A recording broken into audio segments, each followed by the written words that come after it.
Vocês podem já abrir sua Bíblia no livro de Atos dos Apóstolos, capítulo 2, versículo 19. Atos dos Apóstolos, capítulo 2, versículo 19. Nós vamos orar e sempre pedir direção ao Espírito Santo. Querido Pai Celeste, que por meio daquilo que está registrado nas Santas Escrituras, o Senhor possa nos tornar mais maduro, disponíveis para a sua obra, para seus desígnios. Eu peço em nome de Jesus Cristo que a presença do seu Espírito Santo venha nos invadir, para que possamos entender, Senhor, qual é e qual foi sempre sua vontade desde a igreja primitiva, a igreja de Pedro nas nossas vidas. Que possamos copiar e ter como referência essa igreja linda, maravilhosa dos Atos dos Apóstolos. Lhe agradeço em nome de Jesus Cristo. Amém e amém. Glória a Deus, meus amados. Atos dos Apóstolos, capítulo 2, versículo 19. Nós estamos frente a um trecho, para aqueles que chegaram agora e que pela primeira vez nos assistem, entenda que nós não fazemos nada a não ser ler as Escrituras e meditar nelas. Esse ministério zela verdadeiramente em fazer com que o povo entenda acerca da verdade, para que a verdade os liberta de verdade. O liberta de quê? De opressão, de medo, de enfermidade e principalmente do maior, do mais importante, da perdição, do inferno, da perdição do homem sem Jesus Cristo. E nós estamos estudando o livro de Atos dos Apóstolos. E nessa passagem, depois de um grande encontro com Deus, quando os discípulos estavam em Jerusalém orando e esperando a grande promessa que a vinda do Espírito Santo de Deus, pois o Espírito Santo em Pentecostes, na festa da colheita, veio e se manifestou naqueles que realmente andavam obediente às instruções de Jesus Cristo. E é isso que aconteceu, o Espírito Santo veio, as línguas de fogo tomaram os discípulos ao ponto depois de Pedro, o apóstolo Pedro, se levantar e dessa vez pregar a sua primeira pregação com poder, com direção do Espírito Santo. E nessa pregação a Bíblia diz que os judeus tementes que subiam para Jerusalém para festejar a festa da colheita, Pentecostes, que festa da colheita é a festa judaica, eu cheguei a falar isso nos estudos passados. Então havia lá muitos judeus ouvindo as pregações de Pedro. E Pedro, usado por Deus, relata um versículo que o profeta Joel tinha citado na lei, no Antigo Testamento. Ele diz assim: mostrarei maravilhas em cima no céu e sinais embaixo na terra, sangue, fogo e nuvem de fumaça. O sol se tornará em trevas e a lua em sangue, antes que venha o grande e glorioso dia do Senhor. E todo aquele que invocar o nome do Senhor será salvo. Bom, preste atenção, nós vamos entender essa simbologia, o que está atrás desse versículo que Pedro evoca por intermédio do profeta Joel, né?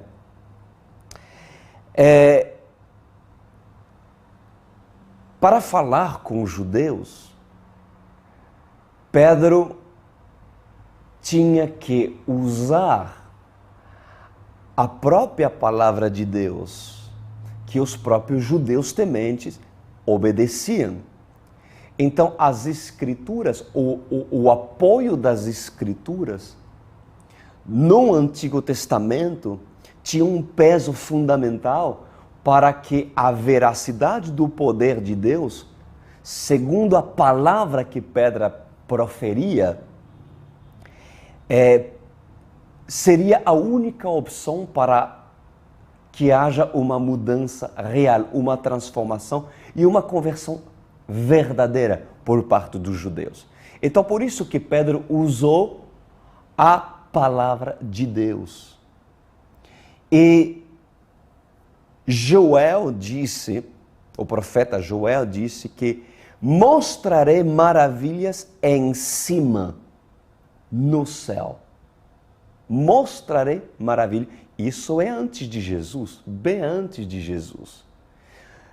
O que Joel estava falando em mostrarei maravilhas em cima?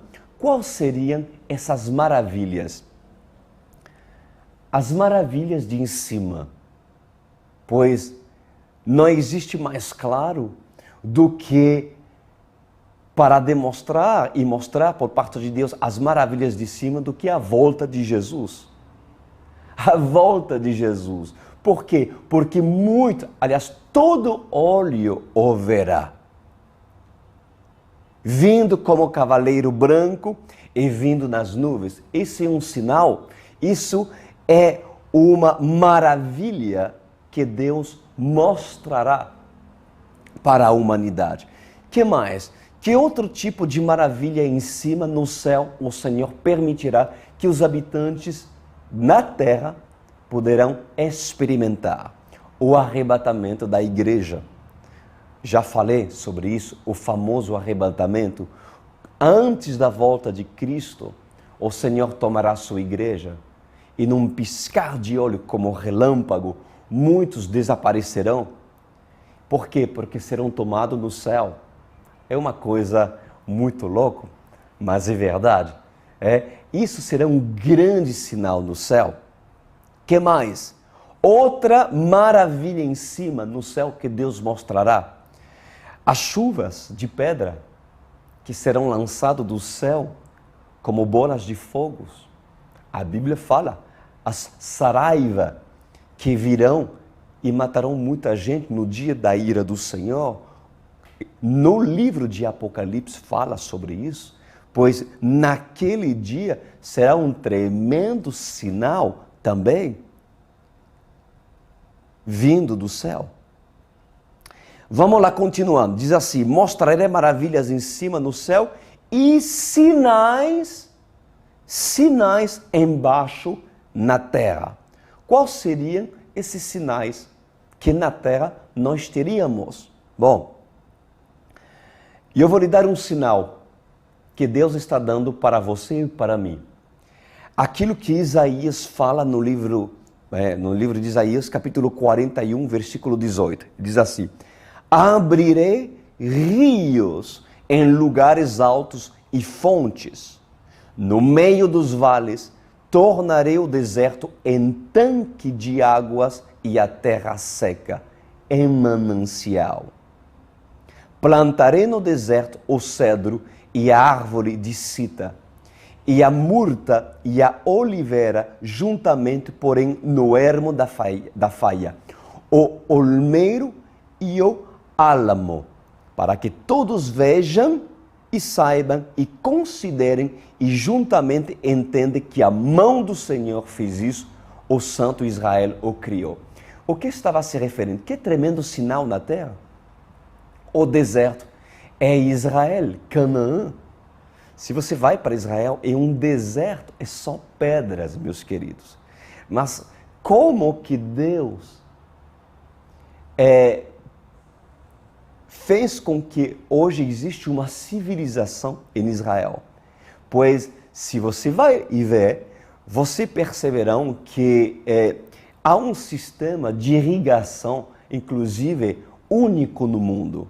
Israel se tornou um lugar onde se planta oliveiras, palmeiras, ou seja, é um lugar muito próspero. Por isso que assim diz o Senhor, por meio do profeta Isaías, que Israel é um sinal por parte de Deus. Israel é um puro sinal embaixo da terra por parte de Deus, de um Deus que transformou o deserto em manancial. Isso é mais um sinal para a terra, para nós, de que Deus tem realmente cumprido com sua palavra. Qual outro tipo de sinal nós iremos ver e já estamos vendo? Os terremotos. Haverão grandes terremotos. Grandes terremotos. Na transição da grande tribulação. Quando as duas testemunhas vão subir para o céu, as duas testemunhas do livro de Apocalipse, lembra disso? Quando eu preguei sobre os finais dos tempos? Pois bem, haverá um grande terremoto que matará, diz a palavra do Senhor, 7.000 pessoas em Jerusalém. Será um tremendo terremoto, mas será um sinal na terra, para mostrar de que Deus cumpre com suas coisas, para que se estabeleça o propósito de Deus, né? Vamos lá, continuando. Ele diz assim: mostrarei maravilhas em cima no céu e sinais embaixo na terra. Veja o que a Bíblia fala. Sangue, haverá sinal de sangue, de fogo e nuvem de fumaça. Vamos entender o que é isso, né? O sinal de sangue. Qual seria o sinal do sangue na terra? É muito simples. Primeiro, o primeiro sinal de sangue na terra é o sangue de Jesus. É o sangue de Jesus derramado sobre a terra. Por quê? Por que esse sinal? Porque até os dias de hoje, o sangue de Jesus foi derramado sobre a cabeça dos judeus. Foi derramado sobre a cabeça dos judeus. Vocês lembram o que os judeus falaram quando estavam muitos reunidos para julgar Jesus, e quando Pilato fala assim: então, vocês escolhem ter Barabás e Jesus, e escolheram Barabás para libertar. E olha o que eles falaram. Então Pilatos, vendo que nada aproveitava, antes o tumulto crescia, tomando água, lavou as mãos diante da multidão, dizendo: estou inocente do sangue desse justo, considerai isso. E respondendo todo o povo diz, veja o que o povo respondeu sobre a culpabilidade do sangue de Jesus. Eles responderam: que o seu sangue caia sobre nós e sobre os nossos filhos. Ai, ai, ai. Que o sangue de Jesus cai sobre nós e sobre a nossa geração. Assim responderam os judeus. Os judeus. Então, isso é uma das provas que, inclusive, hoje os judeus padecem muitos, é um povo perseguido. Por quê? Por essas afirmações, por causa de uma maldição que, por causa de não reconhecer o dia da visitação, os judeus sem Cristo padecem e, obviamente, se perderá, porque não existe salvação sem Jesus Cristo. Então, está falando de um sinal, o sangue de Jesus. Que mais? Outro sinal de sangue. Haverá muito sangue derramado no grande dia do Senhor. Isso é outro sinal. o dia da batalha de Armagedon, haverá muito sangue derramado. O que mais nós temos? A Bíblia diz que o sol se tornará em trevas. Como assim, pastor Cris? Nos explica isso. O que significa aquilo que Pedro falou por intermédio do Joel, dizendo que o sol vai se transformar em treva? Pois é justamente no dia do Senhor. No dia do Senhor, quando o Senhor voltará. Quando o Senhor voltará. Nesse dia, haverá trevas sobre a terra. Pois sim, sabem que durante muitos séculos, os ímpios e pecadores, eles tiveram a luz do sol para guiar os seus caminhos. Mas o sol, a Bíblia diz que o sol se virará contra eles, tornando-se trevas, escuridão profunda. Escuridão profunda. A lua que refletia a luz do sol, refletirá o banho de sangue sobre a terra. A nuvem de fumaça cobrirá os escolhidos e confundirá os inimigos. Assim acontecerá no dia da volta do nosso Senhor Jesus Cristo. E assim diz Pedro, terminando, e todo aquele que invocar o nome do Senhor será salvo. Por isso que, amados, todas as vezes que Deus está lhe dando oportunidade de você mudar de atitude e tomar uma firme decisão de seguir Jesus Cristo e honrá-lo pela sua obediência, faça-o. Não espere o dia da manhã para você obedecer aquilo que Deus, quando usa os profetas para falar com você, naquilo que você precisa mudar. Vou continuando no versículo 22. Israelita, diz Pedro, ouçam essas palavras. Jesus de Nazaré foi aprovado por Deus diante de vocês por meio de milagres, maravilhas e sinais que Deus fez entre você por intermédio dele. Como você sabem, este homem lhes foi entregue por propósito determinado e pré-conhecimento de Deus. E vocês, com a ajuda de homens perversos, o mataram pregando-o na cruz.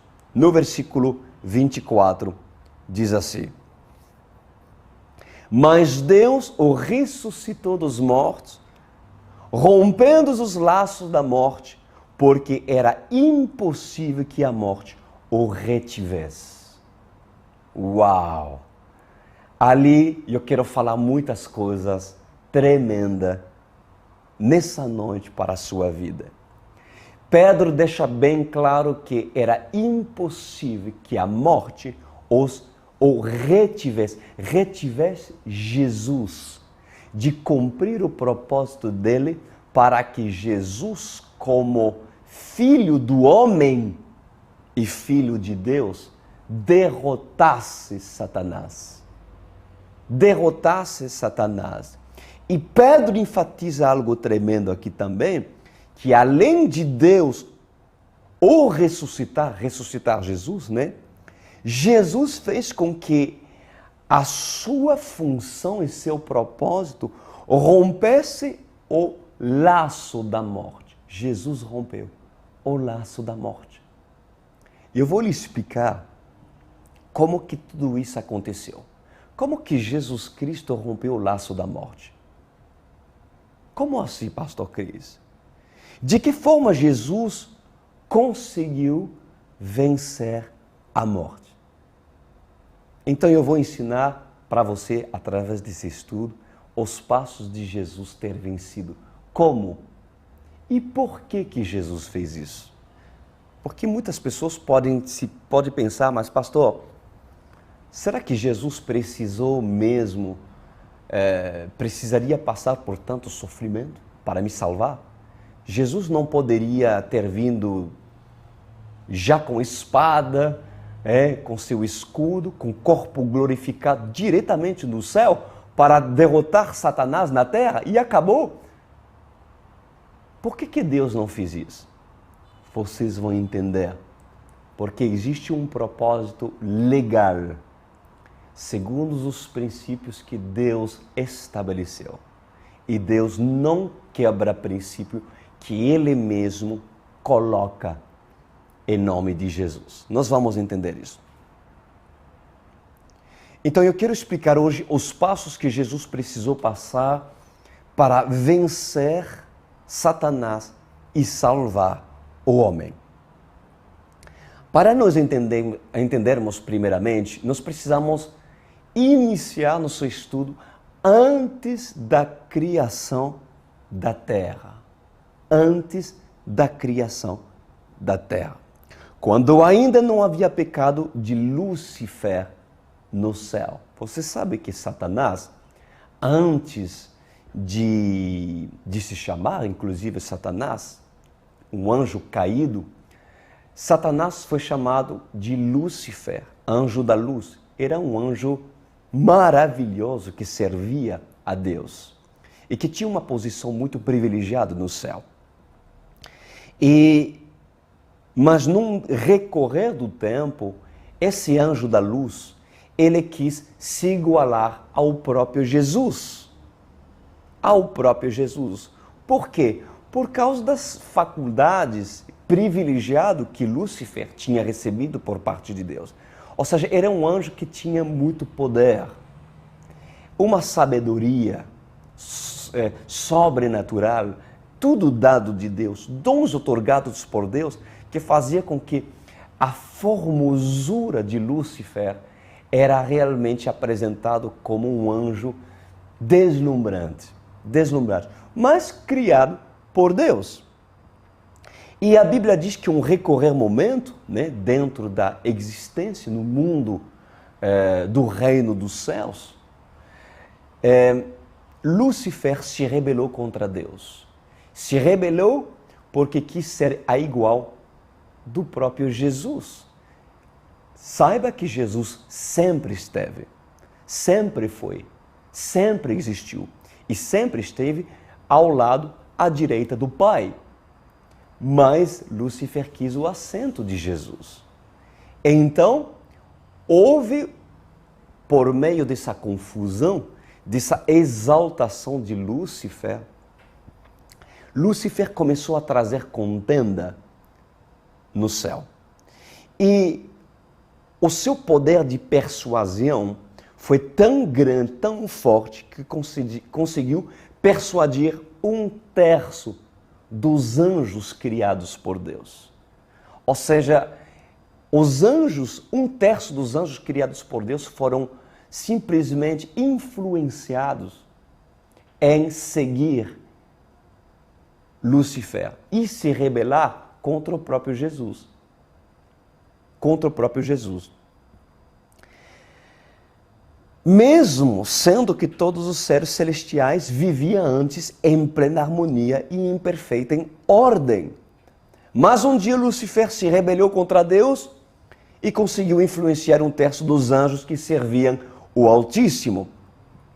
Na sua presunção de querer ser a igual de Deus, a igual ao Filho de Deus, que sempre existiu e sempre esteve, Lúcifer foi expulso do reino dos céus, cujo rei foi sempre e será Jesus Cristo. Ou seja, houve uma batalha. Houve uma batalha antes de Adão e Eva serem derrotados por Satanás. Houve uma batalha no céu. E essa batalha foi a primeira batalha. E nessa primeira batalha entre Jesus e Lúcifer, quem venceu? o próprio Jesus. Rei no céu, reinando no céu. Por isso que foram expulsos 1/3 dos anjos e também Lúcifer, que perdeu toda a sua faculdade, toda a sua beleza, toda a sua formosura e se tornou Satanás, um ser imundo. Junto com os demônios caídos, aliás, anjos caídos que se tornaram demônios, seres espirituais feios, horríveis, que têm como propósito matar, roubar e destruir a criação de Deus. Mas o que nós devemos entender é que essa primeira batalha que houve no céu, antes de Satanás tentar Adão e Eva, foi uma batalha vencida por Jesus. Ou seja, Jesus tinha e sempre teve autoridade sobre Satanás. Sempre. Jesus no céu, escuta isso, Jesus no céu sempre teve autoridade contra Satanás. Sempre. E a prova disso é que quando o Senhor mandou as pragas, você lembra disso, as pragas no Egito? Contra todos aqueles que não queriam deixar o povo escolhido de Deus sair para adorar o Senhor, a Bíblia diz que Deus mandou o anjo da morte matar os filhos primogênitos dos egípcios. Ou seja, Deus, Ele manda Satanás. Lembra quando Jesus estava na terra? Jesus mandava nos demônios. Os demônios se sujeitavam ao próprio Jesus Cristo. Por quê? Por que a Jesus os demônios tinham que obedecer? Porque Jesus não foi vencido por Satanás. Jesus não foi vencido por Satanás. Jesus venceu a batalha lá no céu. Por isso que só Jesus, vindo na terra, seria capaz de justamente derrotar Satanás como filho do homem. Como filho do homem. Bom, vamos lá. Era necessário que Jesus viesse na terra por meio de um corpo humano. No caso, Deus usou Maria para gerar em corpo o Filho do Deus vivo. Por que Jesus precisava vir em corpo? É muito fácil, é muito simples. Porque desde o início, quando Deus criou a terra, Deus o criou para que o homem, Adão e Eva, administrava e cuidasse da terra. E para que isso acontecesse, era necessário que o homem, o corpo, a alma e o espírito do homem, seja administrador da terra, das coisas que Deus outorgou-lhe a cuidar. Quando o homem pecou e se tornou escravo de Satanás, só um homem seria capaz de assumir legalmente o fato de confrontar Satanás. Então, qual estratégia Deus estabeleceu para que tudo isso acontecesse? É simples.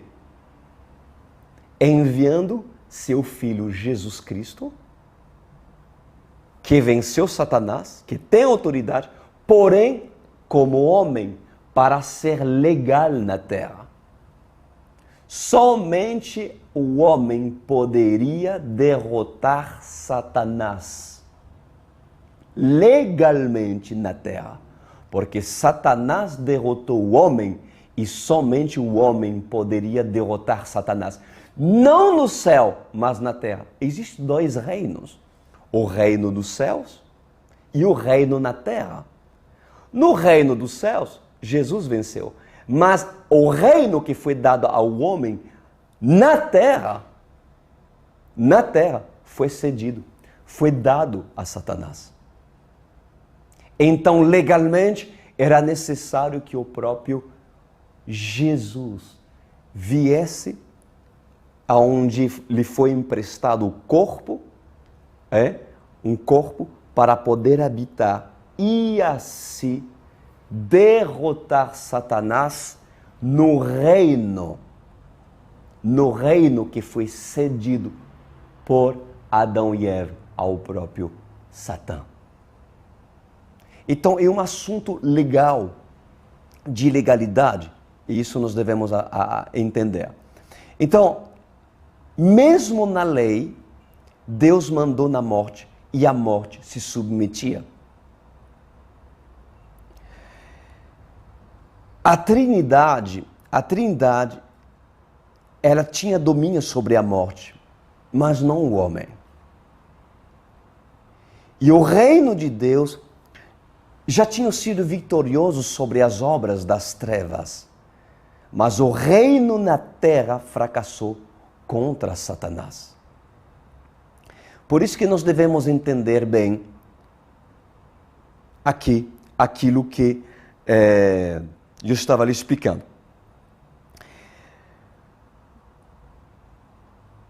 Por que deveria ser o homem que deveria vencer Satanás? Porque Deus deu ao homem, quando criou a terra e a autoridade para ele administrar. E dentro do plano de redenção, só o homem poderia recuperar aquilo que foi perdido na terra. Entenderam, queridos? Por isso que o Pai, ele teve essa ideia maravilhosa de mandar seu filho na terra. E não adiantaria ele ter vindo em corpo glorificado, por quê? Porque não adiantaria nada. Ele precisava ser legal na terra, ou seja, se fazer homem. Glória a Deus.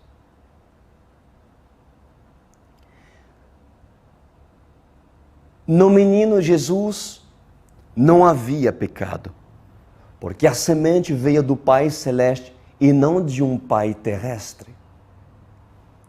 Era necessário que um segundo Adão surgisse, mas um Adão sem pecado, para recuperar a chave da morte que Satanás tinha tomado nas mãos do homem. Essa chave abriria e fechava a prisão, onde o homem estava depois da sua morte. Essa chave era a simbologia do total domínio sobre o homem. E a morte se tornou dona da chave e dominava o homem, tornando-o seu fantoche.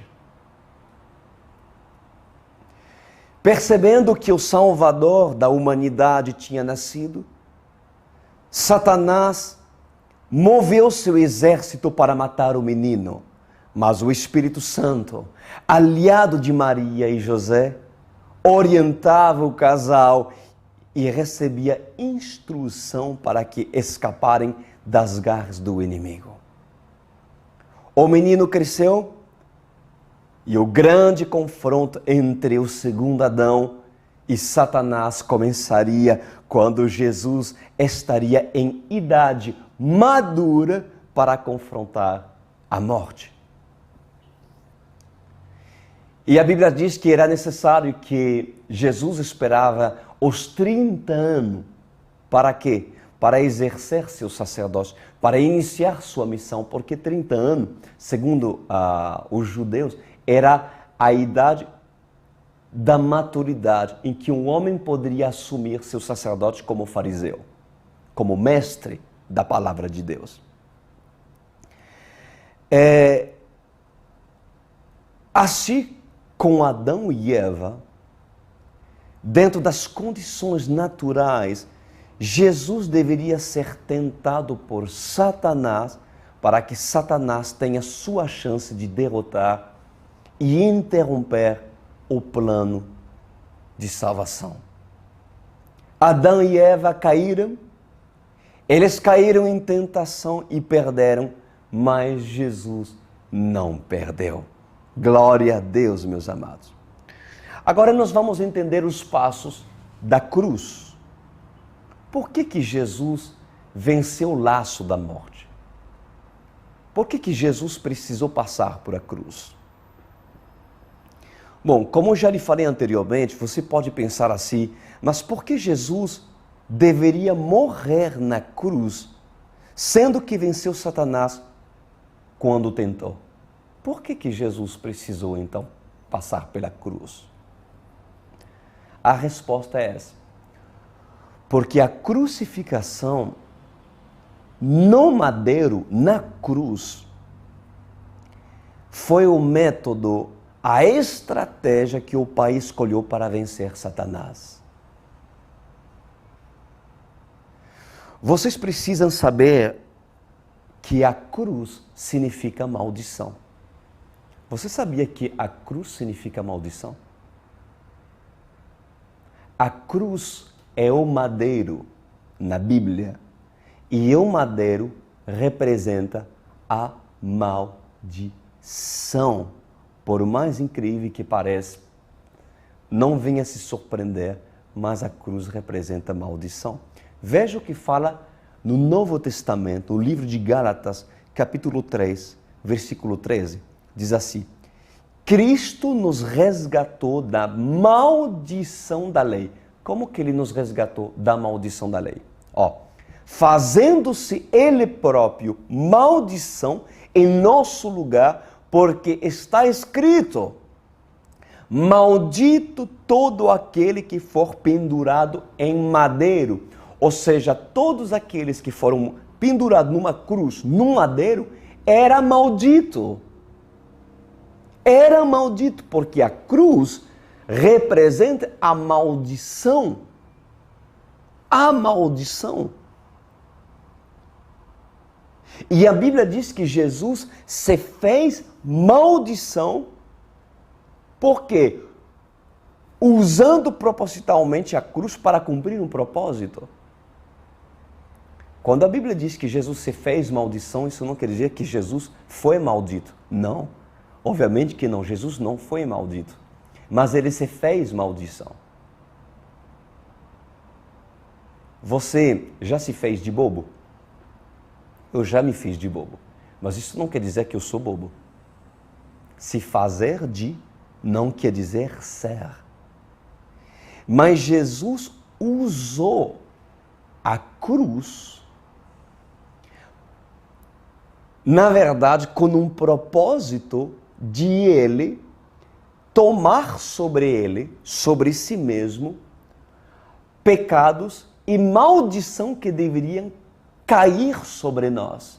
Ele tomou, como lhe explicar isso, de maneira a você entender? Ele se vestiu de uma roupagem, de umas vestes de maldição.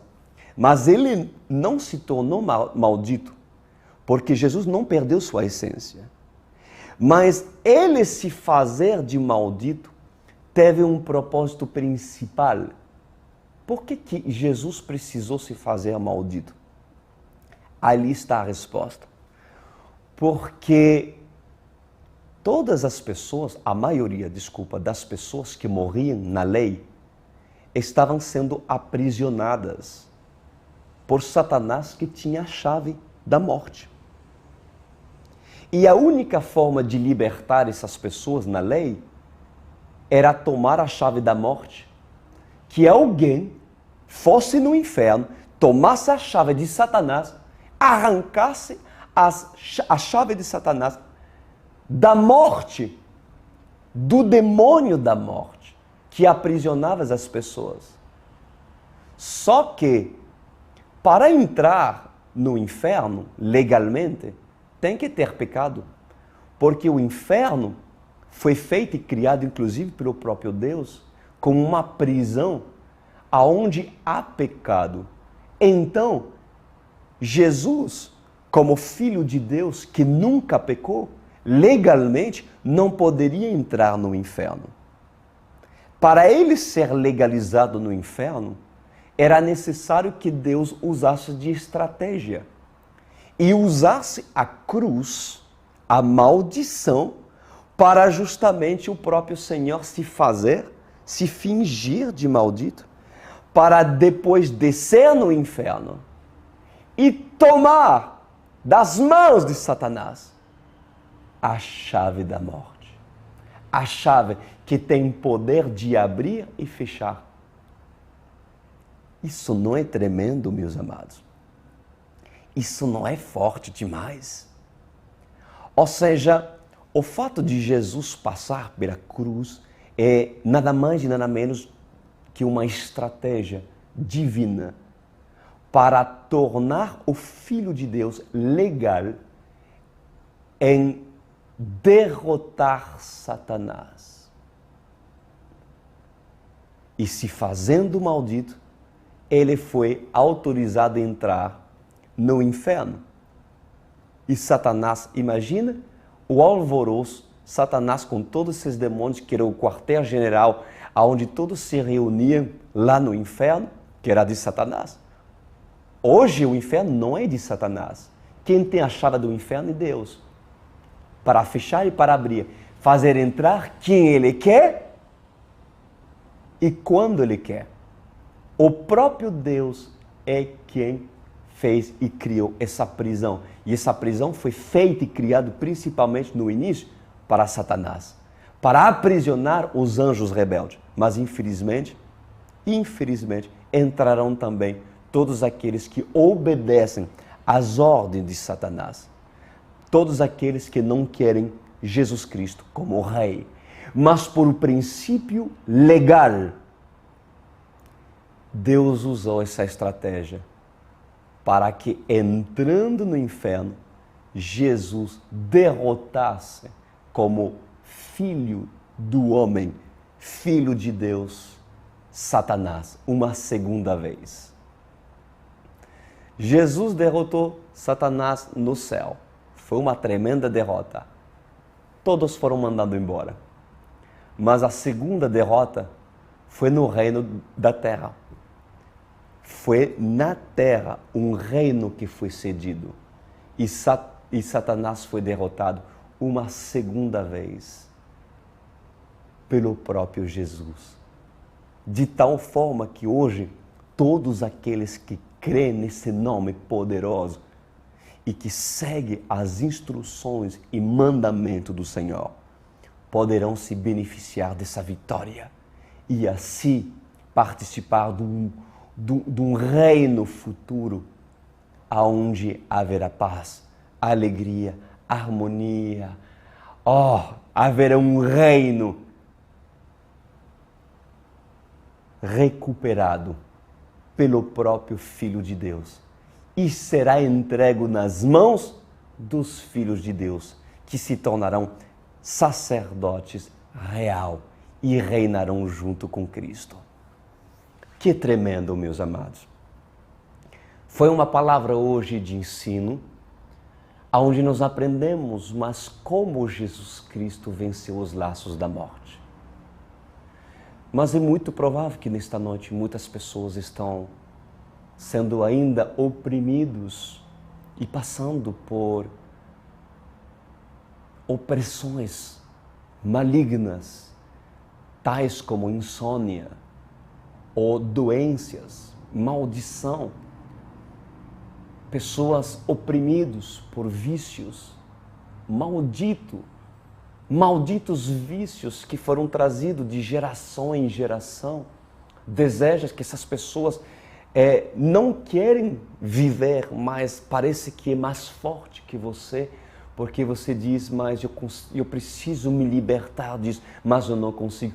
Eu quero te dizer que o próprio Senhor Jesus Cristo fez aquilo que só Ele poderia fazer. Mas vocês devem crer, porque a chave da morte foi tomada. A chave da vida e a chave da morte foi tomada das mãos de Satanás. E o único que vocês devem temer e ter medo não é de Satanás, é do próprio Deus, que tem poder de libertá-lo e torná-lo um homem feliz, ou lhe deixar da vida que vocês querem levar, a vida que possa não agradar a Deus, porque o homem tem o livre árbitro. Vamos orar. Senhor Deus e Pai Celeste, eu lhe agradeço, Senhor, por ter vencido a morte, e a morte não o reteve, porque o Senhor teve a última palavra, tanto no céu como na terra. E todos, Pai, que se tornam participantes, filhos de Deus, por meio da fé em obediência à Tua palavra, estes possam e poderão experimentar as prisões, os grilhões, as correntes sendo destruídos por causa daquilo que o Senhor realizou na cruz do Calvário, em vencer para levar tantas pessoas para o céu e assim elas se beneficiarem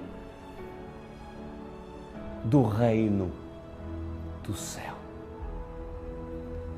Que essa pessoa possa acordar nessa noite e se arrepender e fazerem parte dessa família cristã, para que os dias vindouros sejam dias de libertação e de grande testemunho para a vida delas. Em nome de Jesus. Amém.